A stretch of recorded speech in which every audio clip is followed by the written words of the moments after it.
자, 이어서 합시다. 자, 우리가 두 번째로 봐야 될 주제, 뭐다? 세포막의 구조, 그리고 세포막을 통한 물질 출입, 요거를 봐야 되는데, 일단 첫 번째, 세포막의 구조부터 우리가 먼저 분석을 한번 해볼게요.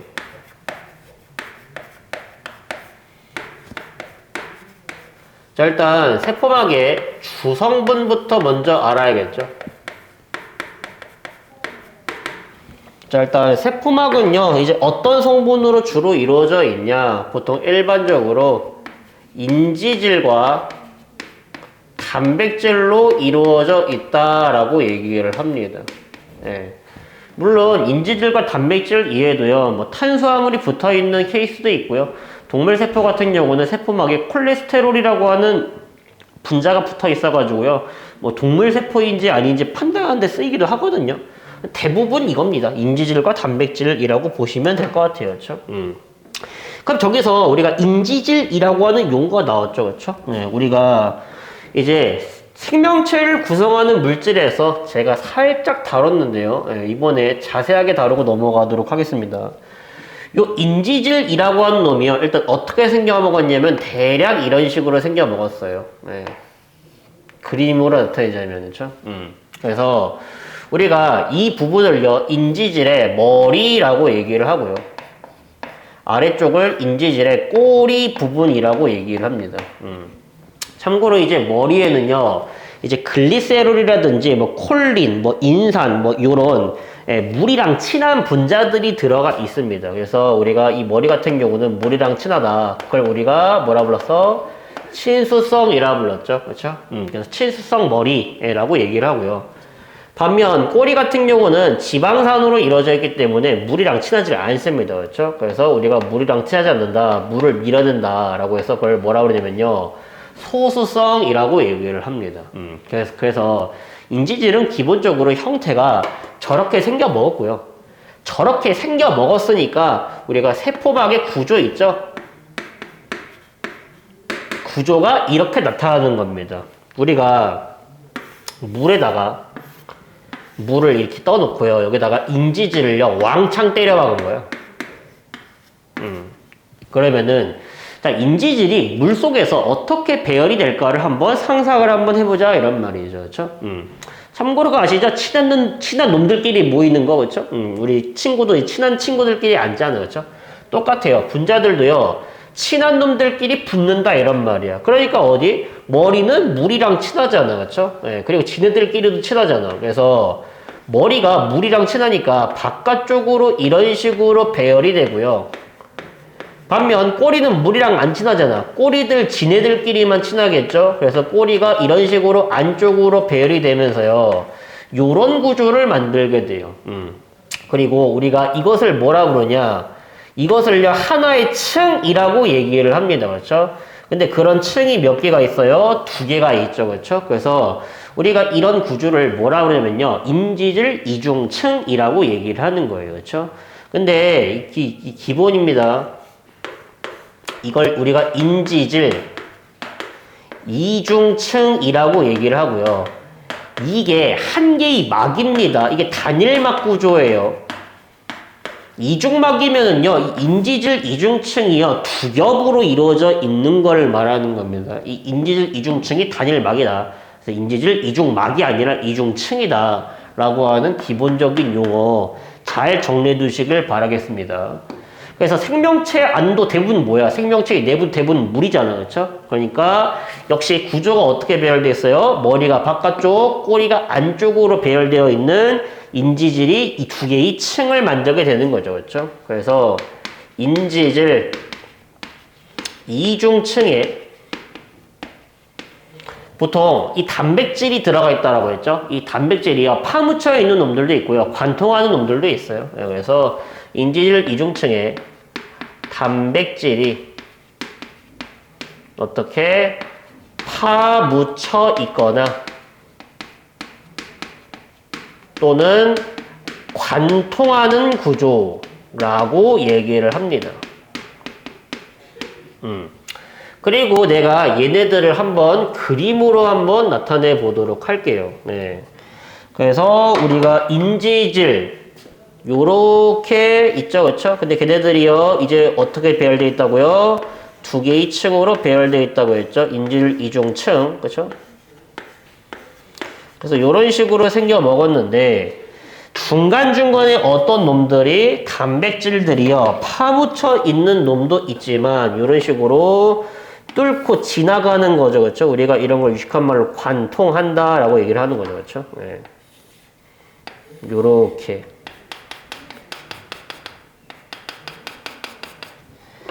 단백질이 파묻혀 있거나 또는 관통하고 있다. 요런 구조를 우리가 세포막이 구조라고 얘기를 하는 거예요. 그렇죠? 그래서 우리가 세포막 같은 경우는요. 아까 전에 뭐라고 했어? 물질이 드나든다라고 했죠. 그렇죠? 그래서 물질이 드나들 수 있는 장소가 어떻게 된다? 두 군데가 된다 이런 말이야. 첫 번째, 인지질 이중층을 통해서 드나들 수도 있고요. 또는 단백질을 통해서 드나들 수도 있는데, 자, 어떤 분자들이 인지질 이중층을 통과할 것이고 어떤 애들이 단백질을 통과할 것인가. 예, 우리가 보통 크기가 작거나 아니면은 지질과 친하거나 또는 물이랑 안 친하거나, 그렇죠? 예, 이런 놈들이 보통 인지질 이중층을 통해서 통과를 합니다. 그렇죠? 반면 이 단백질을 통과한 놈들은요, 크기가 크거나 물이랑 친하거나 아니면 뭐 전하를 띄고 있거나 이런 놈들이 여기를 통해서 이동하게 돼요. 그렇죠? 그래서 우리가 이 세포막의 특성, 세포막의 가장 중요한 특성이라고 하면은 당연히 몇 가지가 있는데 그중 첫 번째는 뭐냐면요. 선택적 투과성을 가지고 있다라고 얘기를 하는 겁니다. 선택적 투과성을 갖는다. 선생님, 선택적 투과성이 뭔가요? 예, 물질의 종류에 따라서 이 세포막을요, 이 투과하는 그 정도, 성질 같은 게 달라지더라 이런 말이에요. 크기가 작은 애들 여기를 통과하는 거야. 크기가 큰 애들 여기를 통과해. 이 물질의 종류에 따라서 예, 세포막에 대한 투과력이 달라지게 되는데 우리가 이런 거를 선택적 투과성이라고 얘기를 하는 겁니다. 그렇죠? 그래서 우리가 이제 아까 전에 얘기했죠? 인지질 이중층을 통과하는 애들, 대표적으로 어떤 애들이 있었다? 크기가 작거나 또는 지질과 친하거나, 지질과 친하다라는 말은요, 물이랑 안 친하다는 소리죠. 그렇죠? 그럼 어떤 성질 띈다라고 할 수 있어? 소수성을 띈다라고 얘기할 수가 있겠죠. 그렇죠? 그리고 이런 거에 속하는 애들의 대표적으로 뭐가 있냐면은요, 크게 작은 놈들, 기체 분자들 있죠. 뭐 산소라든지 아니면 이산화탄소 같은 애들이 있죠. 그렇죠? O2라든지 CO2 같은 작은 분자라든지 아니면은 이제 지방산 이런 애들 있죠. 그래서 지질과 친하니까 네, 단백질을 통과하지 못하고 인지질 이중층을 통과하게 된다라는 소리죠. 그렇죠? 자, 반면에 이 막에 있는 세포막에 있는 단백질을요 우리가 막단백질이라고 얘기를 하는데 이 막단백질을 통과하는 놈들의 특징 어떤 것들이 있냐? 자, 크기가 크거나 아니면은 물과 친하거나 또는 전하를 띠는 놈들. 우리가 참고로 이제 전하를 띠게 되면요 물과 친해집니다. 그렇죠? 네, 그래서 우리가 이런 성질을 우리가 친수성이라고 얘기하죠. 그렇죠? 친수성 분자들 말하는 겁니다. 그렇죠? 그래서 이런 예시들에 보통 누가 있냐? 포도당, 물이랑 친하죠. 물에 잘 녹습니다. 그리고 아미노산 역시 물에 잘 녹아요. 그리고 뭐 나트륨이라든지 뭐 칼륨 같은 이온들, 이런 애들 어디를 통과한다? 단백질, 막에 있는 단백질을 이용해서 통과를 하겠다 이런 말이에요. 그렇죠? 그리고 참고로 크기가 적당히 커야 됩니다. 크기가 매우 크잖아. 그래서 막 단백질, 막 이러잖아. 그러니까 막단백질도 통과 못해요. 단백질이 단백질을 어떻게 통과하겠니? 단백질 엄청 크잖아, 그렇죠? 그래서 그런 애들은요, 세포막 함입을 이용해서 통과를 한다라고 얘기를 하는데 몰라도 됩니다. 우리가 그런 거를요, 에너지를 소비하는 이제 과정이라고 해서 능동수송이라고 얘기를 하는데 여기서 다루지 않을 거예요, 그렇죠? 그래서 크게 적당히 커야 된다. 포도당이랑 아미산처럼 녹말 이런 거 크게 너무 커서요, 막단백질 통과 못해. 단백질, 아미산 모이면 단백질 된다고 했죠? 단백질은요, 여기 통과 못해. 크게 너무 커. 그래서 크게 너무 큰 애들은 이런 쪽으로 통과하지 못한다. 설탕 여기 통과 못한다라는 거예요. 그렇죠? 알고 계십시오? 그래서 이게 세포막이 가지는 첫 번째 특성이고요. 자, 두 번째가 뭐냐면요. 요 인지질이라고 하는 놈들은요. 이제 고정되어 있는 게 아닙니다. 유동성을 가지고 있어요. 움직일 수가 있다라는 거예요. 그렇죠? 그리고 당연히 인지질이 유동성을 가지고 있으므로 여기에 있는 막단백질들도 고정되어 있는 게 아니라 움직일 수가 있겠죠. 그렇죠? 그래서 우리가 그런 거를 뭐라 부르냐? 유동 모자이크막이라고 얘기를 합니다. 간단해. 그냥 복잡하게 이런 용어 기억할 필요 없어요. 그렇죠? 유동 모자이크막이 뭔데요? 그냥 말 그대로 유동성 가지고 있다는 소리야. 그렇죠? 인지질이랑 단백질 유동성이 있다라는 뜻이에요. 그렇죠? 고정되어 있는 것이 아니다.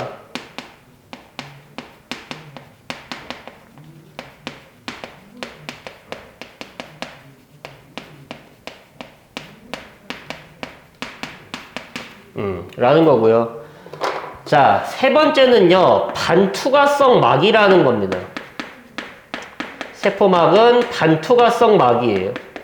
요거 이따가 우리가 삼투하면서 얘기할 거거든요. 좀 간단해. 크기가 너무 큰 애들은 통과 못한다는 뜻이야. 그렇죠?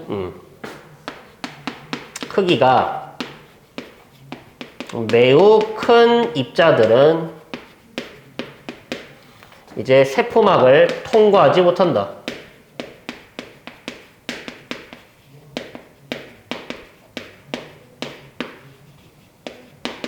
조금 더 엄밀하게 말하면요, 에너지를 소비하지 않고 통과할 수는 없다 이런 말이야. 그래서 에너지를 소비하면요, 세포질 함입이라고 하는 방식, 능동수송이라고 하는 방식에 의해서 통과할 수는 있는데 기본적으로 그런 에너지 소비가 없잖아. 그러면요, 이런 애들은 통과를 못하게 된다라는 말입니다. 크기가 매우 큰 입자에 어떤 것들이 있냐? 뭐 대표적으로 뭐 설탕이라든지 아니면 녹말이라든지 아니면 단백질 같은 애들 있죠. 이런 애들이 여기에 속하게 됩니다. 그렇죠? 그 세포막이 가진 특성 잘 정리해가지고요, 우리가 알아두시면 되겠습니다. 그렇죠? 그리고 이 막단백질도요, 이제 우리가 특징이 있어요. 오케이? 우리가 이 막단백질을 다시 뭐 수송단백질이라고 이제 얘기를 하는데 거기 뭐 운반체 단백질, 뭐 수용체 단백질 뭐 이런 식으로 나눌 수가 있거든요. 그렇죠? 근데 결과적으로는요, 이 막단백질 있죠? 한 종류의 물질만 통과 가능합니다. 오케이? 이게 무슨 말이냐면요, 포도당이 통과하는 통로가 있잖아? 그럼 거기에는요, 아미노산은 통과할 수가 없어요. 반대로 아미노산이 통과하는 장소잖아? 그럼 포도당은 통과할 수가 없어요. 그런 식으로요, 이제 막단백질은요, 그 특성에 맞는, 그 구조에 딱 들어맞는 한 종류의 물질만 통과시킬 수가 있다라는 겁니다. 우리가 기억나니?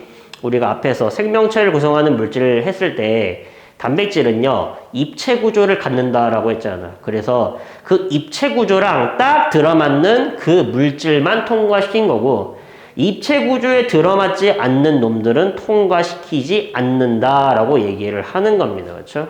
그래서 우리가 요렇게 알아두시면 되겠습니다. 되죠? 그렇죠?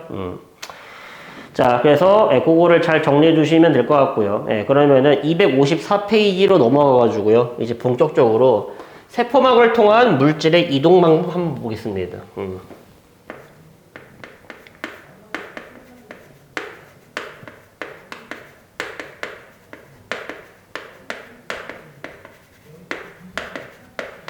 참고로 우리가 지금부터 두 가지 다룰 거거든요. 첫 번째는 삼투, 두 번째는 확산입니다. 예, 그래서 우리가 두 가지로 나눠볼 건데, 첫 번째 우리가 확산부터 먼저 다뤄보도록 할게요. 확산, 영어로 스프레드라고 얘기를 하고요. 뭔가 퍼진다라는 뜻이죠, 그렇죠? 예, 간단해, 이런 거야. 내가 예를 들어가지고 여기에다가 이제 향수를 하나 사다 놓은 다음에 뚜껑을 열고 밖에 나간 거예요, 그렇죠? 예, 그러면은 여기 있던 향수 분자들이요 어떻게 돼? 여기 안에서 이런 식으로 퍼져 나오겠죠, 그렇죠? 우리가 이런 식으로 분자가 스스로 이동해 가지고요 이제 퍼지는 현상을요 확산이라고 얘기를 하고요. 내가 에너지를 공급해 줬니? 그렇지가 않죠. 네, 에너지 공급 없이요 그냥 지 스스로 일어나는 겁니다. 우리가 유식한 말로는 열역학 제2법칙 엔트로피 법칙에 의해서 그냥 이렇게 되는 거야. 자연계의 법칙이야. 자연스러운 거야. 에너지가 필요하지 않아요, 그렇죠? 네. 뭐 예를 들어서 뭐 이런 것도 있죠. 내가 비커에다가 물을 딱 놓은 다음에 여기다 검은색 잉크방울을 딱 떨어뜨려봐. 그럼 시간 지나면 어떻게 돼? 잉크방울이 이제 물에 골고루 퍼지게 되죠. 그렇죠? 우리가 이런 것도 당연히 확산이라고 부르고요. 에너지 줬니? 아니죠. 그렇죠? 스스로 일어나는 겁니다. 에너지가 필요하지 않아요. 그렇죠? 이게 확산의 공통된 특성이라고 보시면 되겠습니다. 그래서 기본적으로 확산이라고 하는 건 어디에서 어디로 이동하는 거냐면요. 농도가 높은 쪽에서 농도가 낮은 쪽으로요. 물질 입자가 직접 이동하는 현상이에요. 그리고 에너지 소비한다, 안 한다, 소비하지 않는다 라고 얘기를 하는 겁니다. 정리. 어떤 농도에서 어떤 농도로 고농도, 농도가 높은 쪽에서 농도가 낮은 쪽으로 누가 이동한다? 물질 입자가 직접 이동한다. 우리가 이런 거를요 다른 말로 용질이라고 얘기를 하거든요.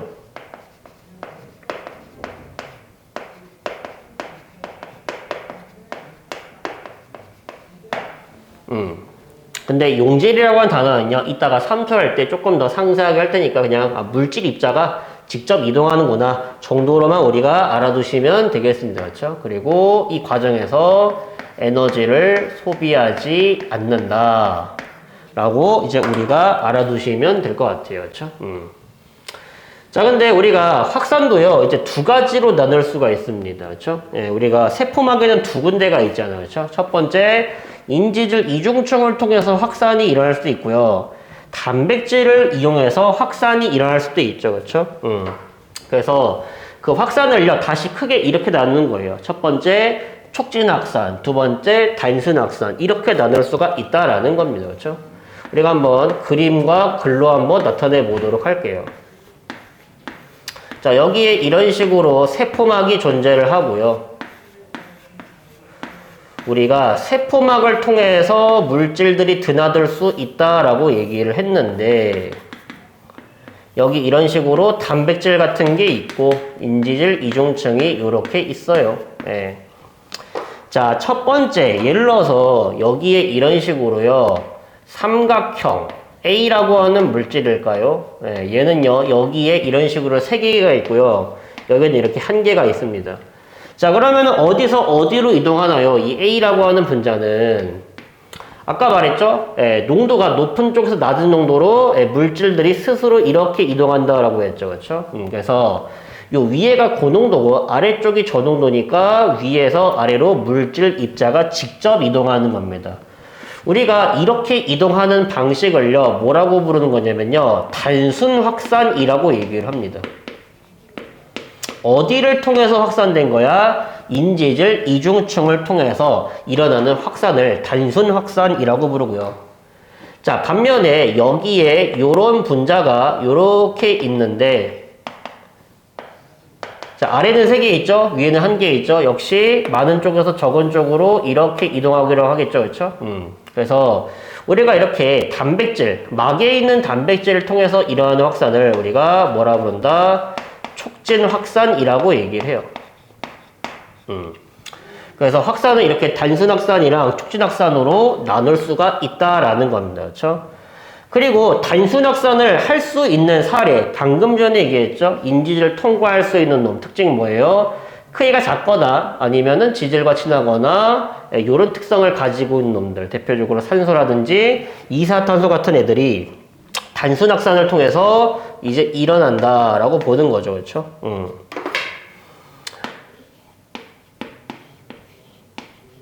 자, 그래서 요런 애들 단순 확산이 되는 거고. 반면에 촉진확산 같은 경우는 어떤 애들 크기가 크거나 아니면은 전하를 띠고 있거나 아니면은 물이랑 친하거나 대표적으로 뭐 있다고요? 포도당 그리고 아미노산 그 다음에 무기염료, 나트륨 같은 이온들 요런 애들이 촉진확산을 통해서 이제 일어나는 겁니다. 그렇죠?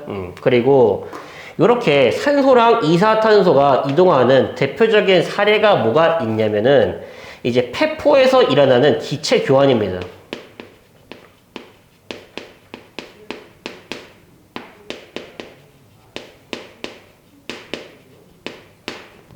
요 기체 교환이 대표적인 단순 확산의 사례인데, 자, 요게 뭐냐? 우리가 간단하게 이렇게 생각하시면 돼요. 우리 여기에 밖에 몸 밖이랑 폐랑 연결돼 있죠? 그리고 그 폐 안에는 무수히 많은 세포가 있는데 그걸 우리가 폐포라고 얘기를 합니다. 그렇죠? 그리고 그 폐포 주변에는요, 수많은 모세혈관 같은 게 이렇게 둘러싸고 이렇게 있어요. 자, 근데 우리가 한번 생각해보자. 이 폐포라고 하는 장소 같은 경우는요, 자, 산소 농도. 우리 몸 밖에 산소 많잖아. 그렇죠? 21% 정도가 산소잖아. 여기는 산소 농도가 굉장히 큽니다. 반면에 우리 몸 안에서는요, 산소를 써버리고 있죠. 그렇죠? 산소가 굉장히 적다 이란 말이야. 그럼 산소는 어디로 이동해요? 많은 쪽에서 적은 쪽으로 이런 식으로 이동을 하겠죠. 산소 같은 경우는. 그렇죠? 그럼 우리 몸에 산소가 들어갈 것이고, 자, 반면에 이산화탄소. 우리 몸에서 세포를 하면요, 이산화탄소 만들어지죠. 이산화탄소가 많습니다. 반면에 우리 몸 밖에는요, 이산화탄소가 상대적으로 적게 들어있죠. 그렇죠? 그러면 이산화탄소는 어디서 어디로? 몸 안에서 밖으로 이런 식으로 이동하게 된다. 이런 말이에요. 그렇죠? 자, 이거 누가 명령 내려서 이동하는 거 아니죠? 지네들끼리 스스로 이동하는 겁니다. 왜요? 많은 쪽에서 적은 쪽으로. 물질 입자가 직접 이동하고 있잖아요. 그렇죠? 그래서 우리가 뭐다? 확산은 확산이죠. 그렇죠? 근데 어떤 확산? 작은 애들이 어디를 통해서? 인지질 이중층을 통해서 확산이 일어나고 있으니까 요거 단순 확산이구나 라고 우리가 이해할 수가 있겠죠. 그렇죠? 자, 반면 촉진 확산 같은 경우는요, 우리 조직세포에서 만약에 내가 그 초콜릿 같은 거 먹잖아? 그러면 내 몸에 혈당량이 높아질 거 아니야. 그렇죠? 그럼 조직세포에서 혈당량을 낮추기 위해서 포도당을 세포 안으로 흡수해버린다. 이런 말이에요. 그렇죠? 그래서 조직세포에서 자, 포도당 흡수가 일어날 때 포도당이 이동하고 있어요. 어떻게? 많은 쪽에서 적은 쪽으로 이동하는 거지. 막 포도당이 막 자아가 있어가지고 나는 많으니까 적은 쪽으로 이동해야지. 막 이런 건 아니잖아. 그렇죠? 그래서 조직세포에서 일어나는 포도당 흡수, 이것은 촉진확산의 대표적인 사례구나 라고 우리가 알아두시면 될 것 같습니다. 그렇죠? 그리고 우리가 단순확산이랑 촉진확산의 속도 있죠? 우리가 요거 잘 알아두시면 좋겠습니다. 자, 참고로요, 확산은 왜 일어나는 거냐면요, 농도 차이가 생겨서 나타나는 겁니다. 즉, 우리가 확산은요, 고농도에서 저농도로 물질이 이동하는데 언제까지 이동하냐? 농도 똑같아질 때까지 이동하는 거예요. 확산은 기본적으로. 자, 그러니까 농도 차이가 커지면 커질수록요, 우리가 점점점 확산하는 그 속도가 어떻게 된다? 빨라진다라는 거를 이해할 수가 있는데, 우리가 이 농도 차이 있죠? 이걸 다른 말로는 농도 기울기라고도 얘기를 합니다. 농도 기울기가 크면 클수록 확산 속도가 빠르다라고도 얘기를 해요. 자, 근데 이 단순 확산 같은 경우는요, 기본적으로 확산 속도가 느린데 농도 차이가 커지면 커질수록요, 속도가 빨라지는 것은 맞아요. 그리고 촉진 확산 같은 경우는 기본적으로 단순 확산보다 빠릅니다. 근데 얘 같은 경우는 어느 정도 진행되다 보면요, 더 이상 확산 속도가 증가하지 않는 순간이 와버린다. 이런 말이에요. 그렇죠? 자, 왜 그런 현상이 나타나냐? 일단 기본적으로요, 이 막단백질 있죠? 뭐라고 잘 생각하면 되냐면요. 고속도로 정도로 생각하시면 돼요. 그렇죠? 고속도로. 평상시에는 굉장히 차들이 빨리빨리 이동할 수 있거든요. 근데 이 고속도로가 막히는 날이 옵니다. 언제? 명절 때. 그렇죠? 명절 때 한꺼번에 많은 차들이 확 쏠리기 시작하면서 더 이상 차가 지나갈 수 없을 정도로 포화돼 버리죠. 그렇죠? 그거랑 비슷하다라고 우리가 보시면 될 것 같아요. 이 순간부터 저 단백질 있죠? 막에 있는 단백질.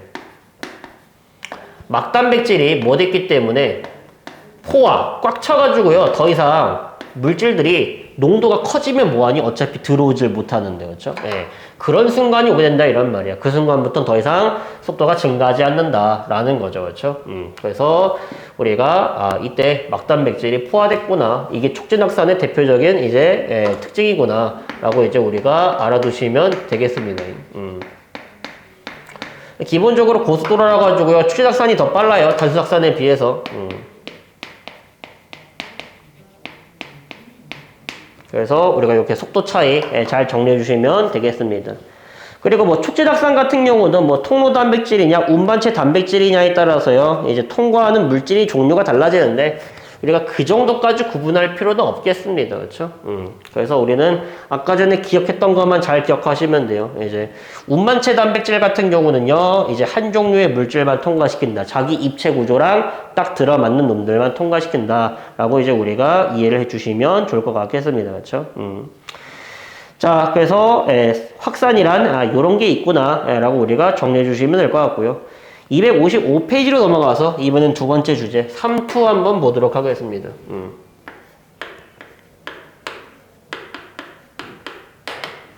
자, 참고로 3투 같은 경우는요 우리가 뭐라고 부르냐면요 확산의 일종이다 라고 얘기를 합니다.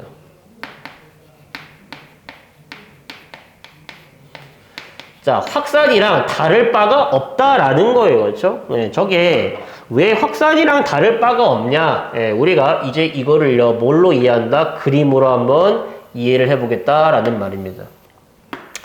자, 내가 여기 가운데다가 칸막이를 설치했거든요. 자, 어떤 칸막이냐면요. 세포막과 똑같은 반투과성 막을 설치합니다. 근데 이 반투과성 아까 얘기했죠? 크기가 너무 큰 애들은요 통과할 수가 없다라는 뜻입니다. 크기가 적당히 큰 애들 포도당까지는 통과시키는데 그거보다 더 크면 더 이상 통과시킬 수 없다라는 거죠. 그렇죠? 네. 자, 반투과성 막을 기준으로요 내가 양쪽에 설탕물을 다르게 채울 거예요. 그렇죠? 그래서 내가 빨간색으로 그리는 게 설탕입니다. 여기는요 설탕 분자를요 4개 채워두고요 이쪽은 설탕 분자를 8개를 채워 놓을 거예요. 그리고 양쪽에 물 분자도 채워 넣을 겁니다. 물 분자는 파란색으로 그릴게요. 그래서 여기는 물 분자가 하나, 둘, 셋, 넷, 다섯, 여섯, 일곱, 여덟 개 채워 넣을 거고요. 적어놔야겠다. 파란색은 물 분자, 빨간색은 설탕 분자. 자, 그리고 오른쪽도 마찬가지로 물 분자 채워보도록 하겠습니다. 물 분자 하나, 둘, 셋, 4개 채웠어요. 자, 이렇게 들어있거든요. 자, 그러면 우리 뻔하죠? 그쵸? 농도 구분할 줄 아시죠? 그쵸? 이쪽에 채운 설탕물은요, 물 8개, 설탕 4개 넣었습니다. 그러면요, 농도가 작죠? 그쵸? 저농도의 설탕물이라고 얘기할 수 있고요. 반면 이쪽은요, 설탕은 이렇게 8개 있는데 물이 4개밖에 없으니까 굉장히 진하겠죠. 그렇죠? 고농도의 설탕물이라고 보시면 되겠습니다. 자, 그러면은 농도 차이가 생겼죠? 여기는 설탕이 많네요. 이쪽은 설탕이 적네요. 이쪽은 물이 많네요. 이쪽은 물이 적네요. 그러면은 어떤 일이 벌어져요? 설탕도요, 많은 쪽에서 적은 쪽으로, 물도 많은 쪽에서 적은 쪽으로 이동을 하려고 하는데 문제는 뭐야? 설탕은 이동을 못한다라는 말이에요. 왜요? 얘가 반투과성이기 때문입니다. 설탕 같은 큰 입자는요, 여기를 통과하지 못한다라는 거야. 그러니까 누구만 통과하게 된다? 물 입자만 이런 식으로요, 저농도 쪽에서 고농도 쪽으로 이런 식으로 통과를 하게 된다라는 소리죠. 그렇죠? 언제까지 통과하나요? 농도 똑같아질 때까지 이제 이동을 하게 됩니다. 삼투 역시 왜 발생해? 확산의 일종이잖아. 확산은 왜 생기는 거야? 농도 차이 때문에 생기는 거 아니야. 다만 차이점이 뭐야? 확산은요, 그냥 일어나는 거야. 그렇죠? 하지만 삼투는 왜 일어나는 거야? 걔는 반투과성 막 때문에 생기는 현상이야. 그렇죠? 예. 그래서 차이점, 공통점 잘 알아두세요. 예. 세포막이 반투과성 막이기 때문에 설탕 같은 거대한 물질들은요, 통과를 못하니까. 대신 누가 이동해주면서? 물 분자들이 이동해주면서 농도를 똑같이 맞춰주려고 한다. 농도 똑같아질 때까지 확산이 일어나는 현상이다. 라는 거죠. 그렇죠? 그럼 정리. 삼투라고 하는 것은 어떤 농도에서 어떤 농도로 무엇이 이동한다? 저농도 쪽에서 고농도 쪽으로요. 물이 이동하는 거죠. 우리가 물 같은 놈들을 우리가 뭐라 부르냐면요, 용매라고 얘기를 합니다. 용매가 이동하는 현상이다. 간단하게 이런 거예요. 예를 들어서 내가 설탕이랑 물이랑 섞어가지고요. 자, 설탕물을 만들었다고 하잖아. 그러면은 이렇게 다른 물질을 녹이는 애들을요, 우리가 용매라고 얘기를 합니다. 여기서 그냥 물이 이동한다라고 보셔도 무방합니다. 어차피 삼투는요, 우리는 세포막에서 일어나는 삼투만 다룰 거거든요. 그럼 용매는 무조건 그냥 물이 되는 겁니다. 우리가 이렇게 다른 물질에 녹아 들어가는 물질들을 용질이라고 부르고요. 용질과 용매가 균일하게 섞여있는 이 균일 혼합물을 용액이라고 얘기를 하고요. 용질과 용매가 섞이는 현상을요, 용해라고 얘기를 합니다. 예. 그래서 용매가 이동한다. 근데 어렵게 말하면 그렇게 얘기할 수 있고요. 간단하게 말하면은 물이 이동한다. 라고 보시면 되겠습니다. 예. 역시 삼투는요, 확산의 일종이기 때문에 에너지를 쓴다, 안 쓴다? 안 쓴다라는 거예요. 그래서 얘도 에너지를 소비하지 않는 방식입니다. 세포 에너지를 소모하지 않는다 라고 얘기를 하고요. 그래서 우리가 이런 애들을 합쳐가지고 에너지를 소비하지 않는 물질이 이동하는 방식이라고 해서 두 개를 합쳐가지고 수동수송이라고 얘기를 합니다. 자, 그래서 삼투 반대다. 저농도에서 고농도로 뭐가 이동하고 있다? 물이 이동하는 현상이다 라고 하는데, 이 삼투가 식물세포랑 동물세포에서 살짝 다르게 일어난다라는 거예요. 그렇죠? 왜냐고요? 세포막의 구조가 살짝 다르기 때문입니다. 그렇죠? 세포의 구조가 살짝 다르기 때문에. 그렇죠? 자, 그러면 우리가 삼투를 나눠서 한번 그림으로 한번 표현해 볼까요? 자, 첫 번째는요, 동물세포에서 일어나는 삼투 현상 봅시다.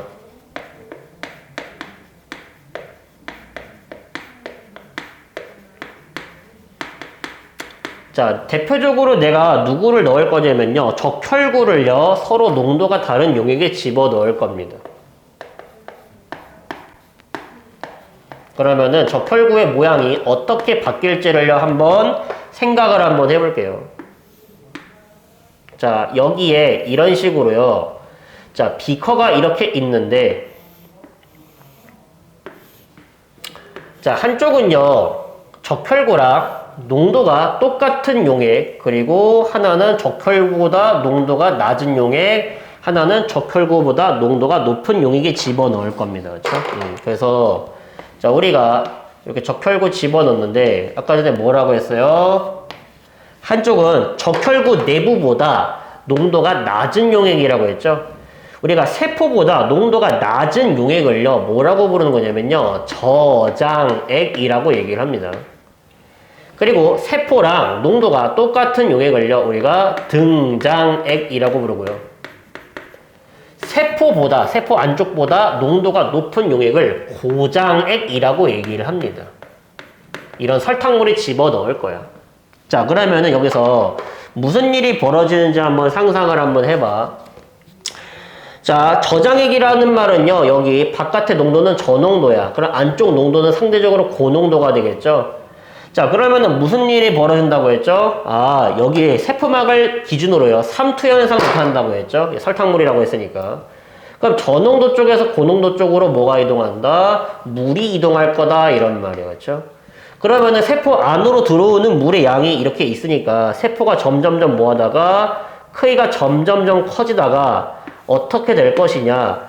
이 세포막이요, 그 압력을 견디지 못하고요, 빵 하고 터져버릴 거다 이런 말이야. 그러면은 이렇게 안에 있던 세포질이 막 이렇게 흘러나오겠죠. 우리가 이런 현상이 나타나게 된다라는 거예요. 그렇죠? 그래서 우리가 이런 현상을요, 뭐라 부르냐면요, 용혈이라고 얘기를 합니다. 그렇죠? 동물 세포에서는요, 이런 식으로 용혈이 일어날 수 있다라는 거예요. 그렇죠? 자, 그러면은 등장액 같은 경우는요, 어떤 일이 벌어질까요? 자, 등장액이 뭐라고 했죠? 세포 안쪽이랑 농도가 똑같다라고 했죠? 그럼 농도 차이가 없잖아. 그럼 농도 차이가 없으면은요, 삼투가 안 일어날 거 아니에요. 삼투가 일어나지 않는다? 그러면요, 이런 식으로 적혈구의 모양이 원래의 상태를 유지하고 있을 거다. 이런 말이에요. 그렇죠? 자, 반면 이렇게 고농도의 용액, 고장액에 집어넣잖아? 그러면은 어떤 일이 벌어지죠? 바깥은 고농도인데 안쪽은 저농도니까 어디에서 어디로 뭐가 이동한다고요? 저농도 쪽에서 고농도 쪽으로 물이 이동한다라고 했죠. 그렇죠? 자, 그러면은 세포 안에 있던 물이 빠져나가니까요, 세포의 부피가 줄어들면서 우리가 요렇게 세포가 뭐라고 얘기를 하냐면요, 쭈그러든다라고 얘기를 합니다. 그래서 적혈구가 물이 빠져나가면서 크기도 줄어들고 쭈그러든다라고 우리가 이렇게 얘기를 하는 거예요. 그렇죠? 근데 여기서 오해하지 말아야 될 부분이 있습니다. 자, 그러면은요, 우리 등장액에 적혈구 집어넣었을 때, 자, 등장액에 집어넣었을 때는요, 이동하는 물이 없다라고 얘기를 하면 될까? 그렇게 말하면 안 된다는 소리예요. 왜냐고요? 물은요, 끊임없이 드나들고 있는 거예요. 그렇죠? 네. 그럼 물이 끊임없이 드나들고 있는데 왜 크기가 안 변하고 있나요? 네, 간단하죠. 들어오는 물의 양이랑 빠져나가는 물의 양이 같아가지고요, 우리가 얘가 크기가 변하지 않는다라고 얘기하는 거지, 물이 이동하지 않는다라는 말은 틀렸습니다. 여기도 마찬가지예요. 자, 지금 세포 밖에서 안으로 물이 들어오고 있죠? 야, 그럼 반대로 안에서 밖으로 빠져나가는 물은 정말 하나도 없을까? 그럴 리가 없잖아. 그렇죠? 안에서 밖으로 빠져나가는 물보다 밖에서 안으로 들어오는 물의 양이 더 뭐하기 때문에 많기 때문에 부피가 커지는 거고요. 여기도 마찬가지입니다. 안에서 밖으로만 빠져나가는 게 아니라 빠져나가는 물도 있지만 들어오는 물도 있어요. 다만 들어오는 물보다 빠져나가는 물의 양이 더 많으니까 세포의 부피가 작아지고요, 쭈그러든다라고 표현을 하는 겁니다. 그렇죠? 양 차이로 설명하는 거예요. 그렇죠? 그래서 잘 들으세요. 물이 이동하지 않는다라는 표현 나오잖아. 그냥 다 틀린 말입니다. 물은 그냥 끊임없이 이동을 하고 있어요. 그거를 우리가 잘 기억을 해 주시면 되겠습니다. 그렇죠? 동물 세포에서 일어나는 삼투, 이런 현상 나타나고 있다. 잘 정리해 두시면 되고요. 그리고 이런 거 물어봅니다. 우리가 이 설탕, 물 있죠? 세포 밖에 있는 설탕물. 가에서의 설탕물 농도랑 나에서의 설탕물 농도 비교하세요. 우리가 이렇게 문제가 되는 거예요. 그렇죠? 가와 나에서 설탕물 농도를 비교하세요. 이렇게 내는 거죠. 그렇죠? 그럼 우리가 어떻게 생각하면 돼? 처음엔 여기 저농도죠. 그렇죠? 자, 근데 여기에 있는 물이 어디로 빠져나가면서 세포로 빠져나가면서요, 여기에 농도는 어떻게 됐을까? 물이 빠져나갔으면 농도는 진해지는 거잖아. 그렇죠? 그래서 원래는 저농도였지만 여기에서 물이 세포로 빠져나가게 되면서 어떻게 된다? 가에서보다 나에서의 설탕물 농도는 높아졌습니다 라고 얘기를 하는 거고요. 그리고 반대로 가와 나에서, 자, 적혈구 내부 농도 비교하세요 라고 하잖아. 그럼 여기는 원래 무슨 농도였어? 고농도였죠? 근데 물이 들어왔죠? 그래서 뭐가 돼? 농도가 낮아진 거 아니니? 그래서 가에서 나로 갈 때 물이 들어오게 되면은, 아니 생각해봐, 음료수에 물 타면 어떻게 돼? 밍숭맹숭해지잖아. 똑같은 거지. 그렇죠? 예. 그래서 가에서 나로 갈 때 농도가 줄어든다. 가의 농도가 나의 농도보다 높습니다. 적혈구 내부는. 그래서 우리가 이것을요, 이렇게 생각하는 거야. 봐봐. 이게 기본적인 보기로 나오고요. 이걸 그래프로 나타내보면 이렇겠죠. 자, 처음에 이 가죠? 자, 시간이 지남에 따라서 나가 되는 거죠. 그렇죠? 자, 근데 처음에 세포 밖은 농도가 어땠어? 낮았죠? 그렇죠? 네, 세포 밖 농도. 파란색으로 그릴까요? 세포 밖 설탕물 농도. 그 다음에 빨간색으로 그리는 게 세포 안 농도. 적혈구 내부 농도 말하는 거죠. 그렇죠? 세포 안 농도는 처음에 어때서 높았죠? 그렇죠? 네, 상대적으로. 그렇죠? 근데 세포 안의 농도는 점차 뭐 하게 되고요? 줄어들죠. 왜? 물이 들어오게 되잖아. 그리고 세포 밖의 농도는요, 점차 뭐 하면서 증가하죠. 왜? 여기 있던 물이 빠져나가게 되는 거잖아. 그렇죠? 그래서 이렇게 한쪽은 농도가 증가하고 한쪽의 농도는 감소하다가 뭐가 되면요, 농도가 이렇게 더 이상 변하지 않는 순간이 오죠. 그렇죠? 예. 우리가 이때부터는 더 이상 이제 물이 이동하지 않는 것처럼 보기 시작한더라 이런 말이었죠. 그래서 삼투가 일어나면서 한쪽 농도는 이렇게, 반대쪽 농도는 이런 식으로 변하게 된다라고 하는 거를 우리가 잘 이해를 해 주시면은 좋을 것 같겠습니다. 되죠? 동물세포에서 일어난 삼투. 동물세포에서는 저장액에 넣었을 때 용혈이 일어날 수 있고, 고작액에 넣었을 때는 쭈그러든다 라고 얘기를 하게 되는 겁니다. 그렇죠? 자, 그러면은 반면 그럼 식물세포에서 일어나는 삼투는요, 자, 어떨까? 동물세포랑 똑같을까요? 네, 차이가 당연히 있겠죠. 그렇죠? 자, 한번 같이 한번 봅시다.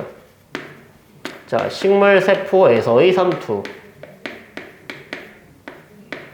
여기서는 대표적으로 양파세포 같은 걸 쓸 거예요. 양파의 표피세포 같은 거.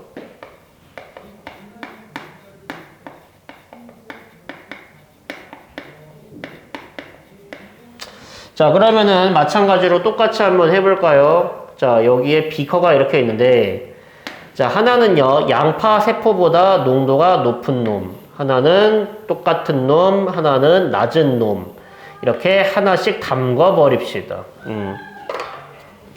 그래서 양파세포 이렇게 있겠죠?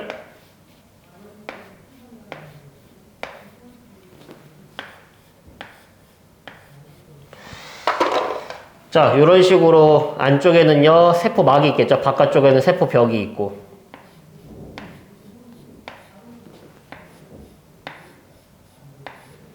자, 그리고 얘는 저장액, 얘는 등장액, 얘는 고장액. 이렇게 담궈버리고요. 우리가 각각 시간이 지난 후에 이 양파세포의 모습을 한번 관찰해보자 라는 겁니다. 그렇죠? 자, 첫 번째 저장액에 넣었을 때부터 먼저 볼게요. 그러면 똑같죠? 바깥은 저농도, 안쪽은 고농도. 그러면은 어디서 어디로? 밖에서 안으로 누가 들어와요? 물이 들어오겠죠? 물론 안에서 밖으로 빠져나가는 물도 있는데 들어오는 물의 양이 더 많은 거죠. 그렇죠? 그래서 물이 들어오는데 얘 같은 경우는 그럼 터질까요? 그렇지가 않다라는 겁니다. 터지지 않아요. 왜냐면은 동물세포 같은 경우는 세포벽이 없지만 식물세포는 세포벽이 세포를 보호해주는 거죠. 그렇죠?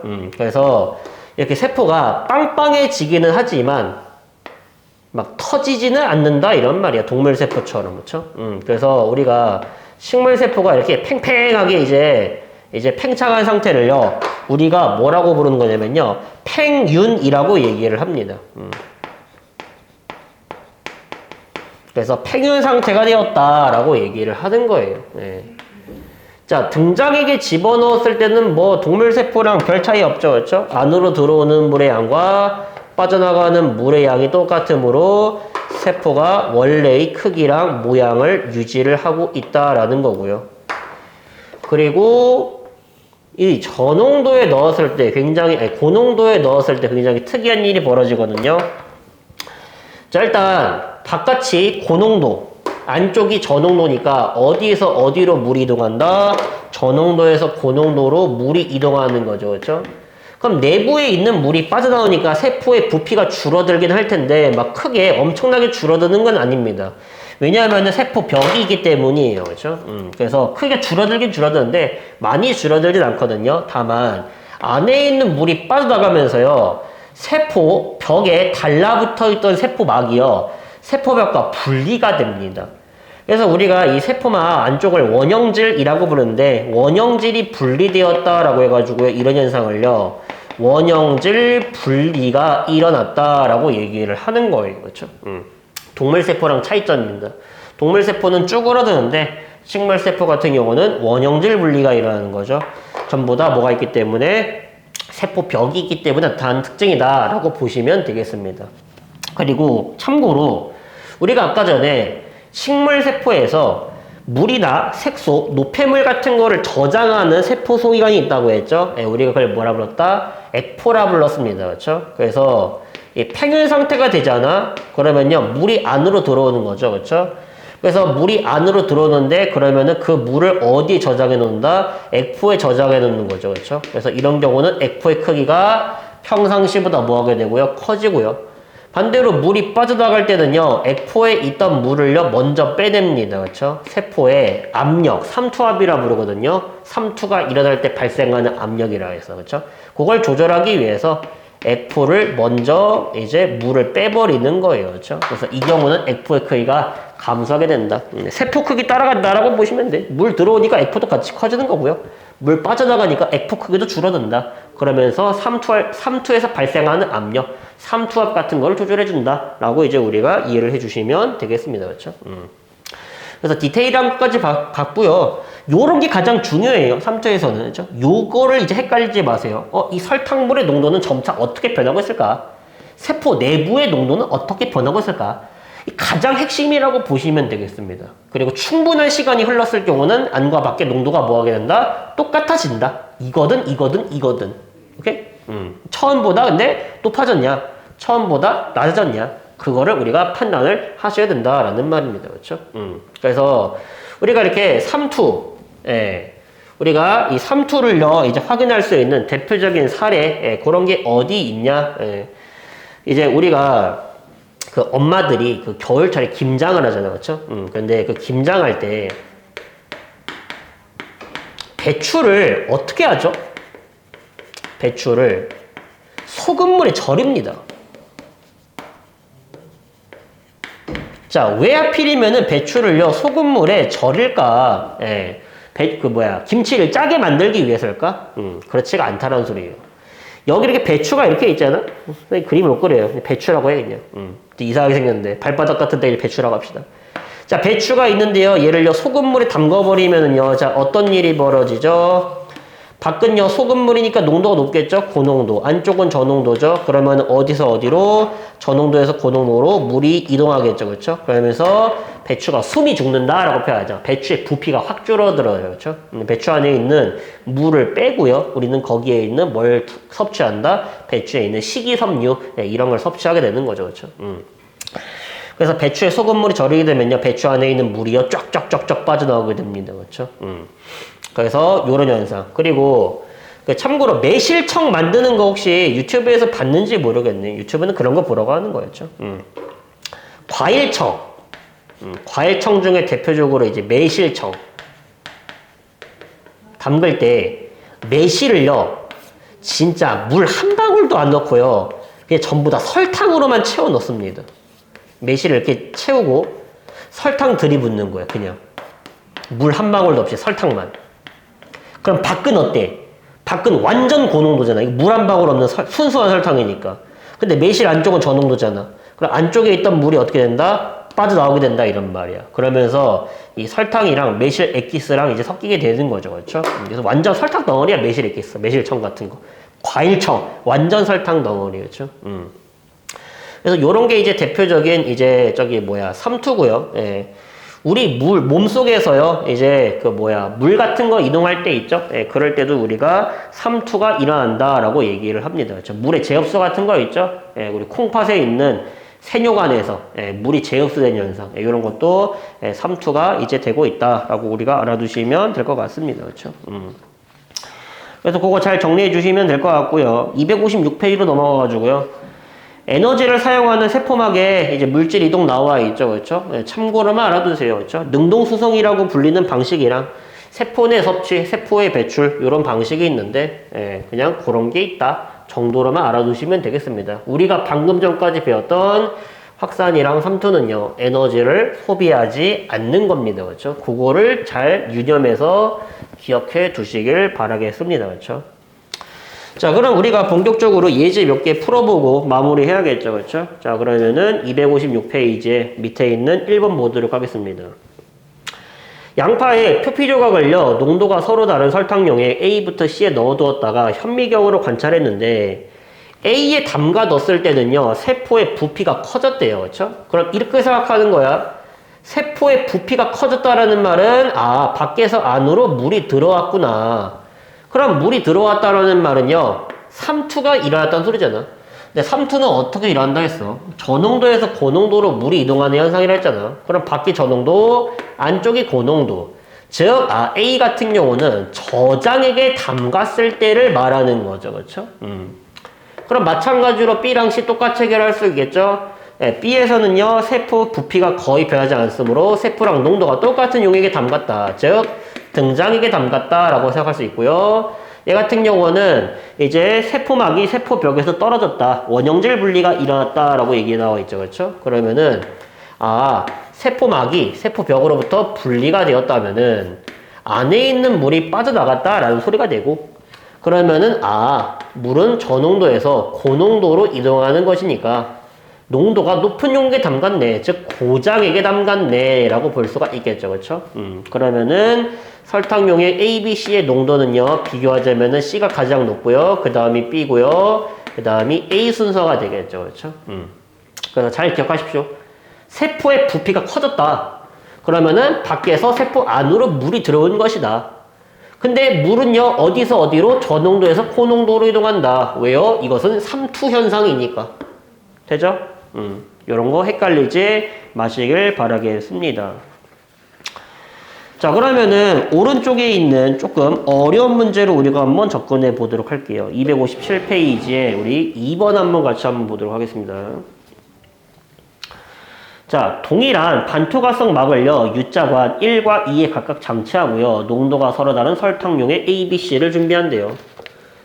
자, 1과 2의 기역과 니은 쪽에 A, B, C를요, 그림과 같이 각각 같은 양을 넣는데요. 그렇죠? 네, 그래서 우리가 실험 1부터 먼저 보시면요. 여기 이렇게 시험관이, 이렇게 U자관이 이렇게 있는데, 가운데다가 반투과성 막, 세포막 말하는 거죠. 그렇죠? 요런 거를요, 두고요. 한쪽에는 A, 그리고 한쪽에는요, B를 채워 넣는데, 요 니은 쪽, 의 높이를 우리가 H라고 합시다. 나와 있죠.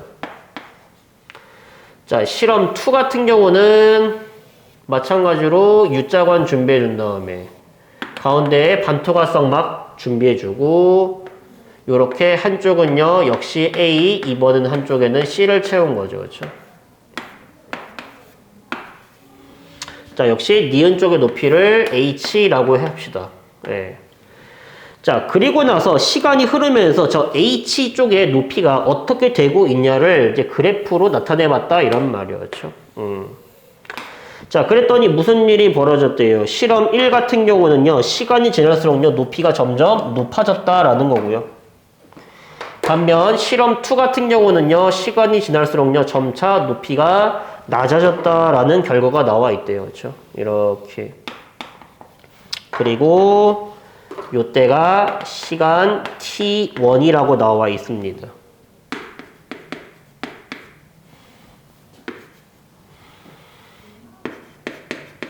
자, 그러면은 이때 설탕용의 A, B, C의 농도 비교해 보라는 소리죠. 그렇죠? 자, 일단 첫 번째 실험 1에서 H가 높아졌다라는 말은요, 물 분자가 여기서 여기로 이렇게 이동했다라는 소리겠죠. 그렇죠? 높이가 높아졌으니까. 그렇죠? 그럼 물이 이동했다라는 말은요, 자, 누가 저농도고 누가 고농도라고 생각할 수 있죠? 삼투에서는 물은 저농도에서 고농도로 이동한다. 즉, 얘가 저농도였고 얘가 처음에는 고농도였으나 시간 지나면서 같아졌겠죠? 나중에 최종적으로는. 그렇죠? 자, 마찬가지로 이제 실험 2 같은 경우는 H 높이가 줄어들었잖아. 그러면은 반대로 물이요, 요렇게 이동했다라는 소리고, 물이 요렇게 이동했다는 소리는요, 아, 이 C가 저농도의 용액이고 A가 고농도의 용액이었는데, 시간이 지나면 이제 똑같아졌겠죠, 그렇죠? 자, 그러면 결과적으로 설탕 용액 농도 비교해보면요, 누가 가장 농도가 높고, B가 가장 농도가 높고요. 그 다음이 A가 되고요. 그 다음이 C 순서가 되겠네요. 그렇죠? 자, 2번 T1일 때 2에서 반투과성 막을 통해 물 분자가 이동한다라고 했는데 이건 당연한 겁니다. 그렇죠? 물 분자는 끊임없이 이동하고 있어요. 실험 2에서 충분한 시간이 지나면요. 더 이상 높이가 안 변하죠. 더 이상 높이가 안 변하는 까닭은 뭐야? 물이 이동 안 해서가 아닙니다. 물이 이동하는데 이동하는 물의 양이 똑같아서 더 이상 변화가 없어 보인다라는 거죠. 그렇죠? 물 분자가 이동한다는 무조건 맞는 말입니다. 물 분자가 이동하지 않는다. 무조건 틀린 말이에요. 물 분자는 무조건 이동을 합니다. 예. 그거를 잘 기억해 주시면 되고. 자, 마지막 3번. 이제 말을 잘 읽어야 돼요.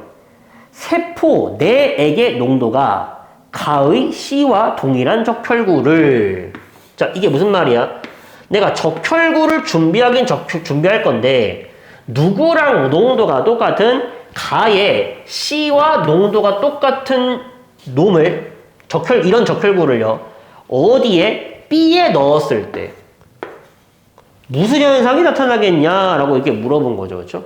아니, 그럼 생각해봐. 지금 저농도의 적혈구를요, 어디 고농도의 설탕물에 집어넣은 거잖아.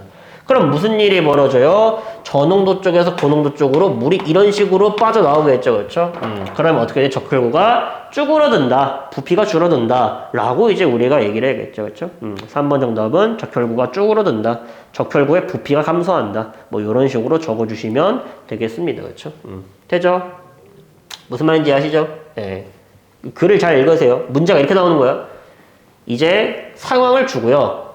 누가 농도가 높은지 누가 농도가 낮은지 파악하게 한 다음에 그 다음에 이제 요렇게 문장을 바꿔가지고 누구를 누구에 담그면 무슨 일 벌어지겠니? 그리고 이제 이렇게 물어보는 거죠. 이 실험 1에서 가의 실험 1에서 B는요. 처음보다 농도가 어떻게 됐겠니? 처음보다 농도가 어떻게 변했겠니? 이렇게 물어보는 겁니다. 그렇죠? 그럼 처음엔 고농도였죠? 근데 물이 들어오잖아. 점차 농도가 어떻게 된다? 줄어들게 되겠죠. 그렇죠? 그런 거 꼭 잘 확인하셔야 됩니다. 그렇죠? 농도 변화를 물어봐요. 농도가 어떻게 증가하고 있는지, 감소하고 있는지 꼭 물어보게 된다라는 말입니다. 그렇죠? 자, 그러면요. 우리가 두 번째 봅시다. 자, 저기 257페이지에 있는 마지막 3번 보고 마무리하도록 할게요. 그림 가는요. 어떤 세포에서 세포막을 통한 물질 기억의 이동 속도를 세포 안과 밖의 기억의 농도 차에 따라 나타낸 것이고, 나는요. 기억이 들어가 있는 배양액에 이 세포를 넣은 후 시간에 따른 기억의 세포 안 농도를 나타낸 것이다. C는요. 기억의 세포 안과 밖의 농도가 같아졌을 때 기억의 세포 밖 농도이다. 기억의 이동 방식은 단순 확산이랑 촉진 확산 중 하나이다 라고 나와 있죠. 그렇죠? 자, 말이 복잡하죠. 굉장히 복잡합니다. 근데 우리가 한번 차근차근히 한번 해석해 볼게요. 자, 지금 저기 그림 가에서 뭐가 나와 있냐면요. 세포 밖 농도 마이너스 세포 안 농도가 나와 있죠. 우리가 그런 걸 뭐라 불러? 농도 차이라 부르는 거지. 자, 밖에서 안으로 이렇게 농도 차이가 생겨나고 있을 때 그때 이 기억의 이동 속도가 어떻게 되냐면요. 증가하다가 어느 순간부터 일정해지기 시작한다라는 겁니다. 그렇죠? 예. 근데 우리가 이렇게 되는 거 우리가 방금 전에 했었죠? 농도가 증가하다가 더 이상 농도가 증가하지 않는 거 우리가 이거 대표적인 뭐요? 촉진 확산이라 불렀죠. 세포막에 있는 막단백질을 통해서 이런 일이 벌어지고 있잖아. 단순 확산 같은 경우는 그냥 일자로 쭉 증가했겠지. 촉진 확산이니까 이렇게 되겠지. 단백질을 통해서 이동하고 있다. 라고 이제 우리가 알 수가 있고요. 그 다음에 이제 나로 넘어가서 이 글을 잘 읽어야 돼요. 나는 기억이 들어가 있는 배양액에 이 세포를 넣은 후 시간에 따른 기억의 세포 안쪽 농도를 나타낸 것이다 라고 나와 있죠. 그렇죠? 자, 이게 무슨 말이야? 자, 여기에 세포가 있어요. 자, 세포가 있는데 자, 얘를요, 기억이 들어가 있는 배양액에 집어넣는다 라고 나와 있죠. 뭐 예를 들어서 이런 거지. 우리가 축지낙산하는 거 대표적으로 뭐가 있어? 포도당 같은 거 있잖아. 그래서 여기다가 포도당 용액에다가 이제 세포를 하나 집어넣은 거죠. 그렇죠? 그럼 당연하게도 이제 포도당이 세포 안으로 점차 뭐 하게 될 거야? 들어올 거 아니야. 확산에 의해서. 그렇죠? 자, 그러니까 농도가 점차 높아지다가 그래프로 한번 볼까요? 그래프 그려봤을 때 지금 X축에는 시간이 있고 Y축에는요, 기억의 세포 안 농도. 세포 안에서 기억의 농도를 말하는 겁니다. 그래서 처음에는요, 세포 안에 기억이 없었잖아. 근데 점차 들어오면서 기억이 많아질 거 아니에요. 그렇죠? 근데 무한정 많아지는 게 아니라 어느 순간 되면은 일정해지는 거죠. 그렇죠? 이때 우리가 요 순간을 T1이라고 하고요. 요 순간을 T2라고 합시다. 그렇죠? 자, 그러면은요, 이제 1, 2, 3번 한번 해결해 보도록 할게요. 농도 거의 같아졌을 때 이게 C가 되는 거예요. 자, 1번 기억의 이동에 막단백질 이용된다. 맞는 말이죠. 축지낙산은 막단백질 통해서 이동하는 방식이고. 자, 2번에 페포랑 모세혈관 사이에서 산소의 이동 방식은 기억의 이동 방식과 같다. 틀렸죠? 산소 같은 경우는 단순낙산이잖아. 그렇죠? 2번 X. 자, 3번 세포 밖에서 안으로의 기억의 이동 속도는요, T2일 때가 T1일 때보다 크다라고 나와 있어요. 그렇죠? 이게 맞는 말이냐 틀린 말이냐라는 거죠. 그렇죠? 자, 생각을 한번 해볼게요. 우리가 이 이동 속도라고 하는 것은요, 뭐 때문에 발생하는 거냐면요, 농도 차이 때문에 일어나는 겁니다. 그렇죠? 자, 그러면은 T1일 때는요, 세포 안 농도랑 세포 밖 농도가 다르니까 계속 올라가고 있는 거겠죠. 그렇죠? 네, 이때는요, 농도 차이가 크다 이런 말이야.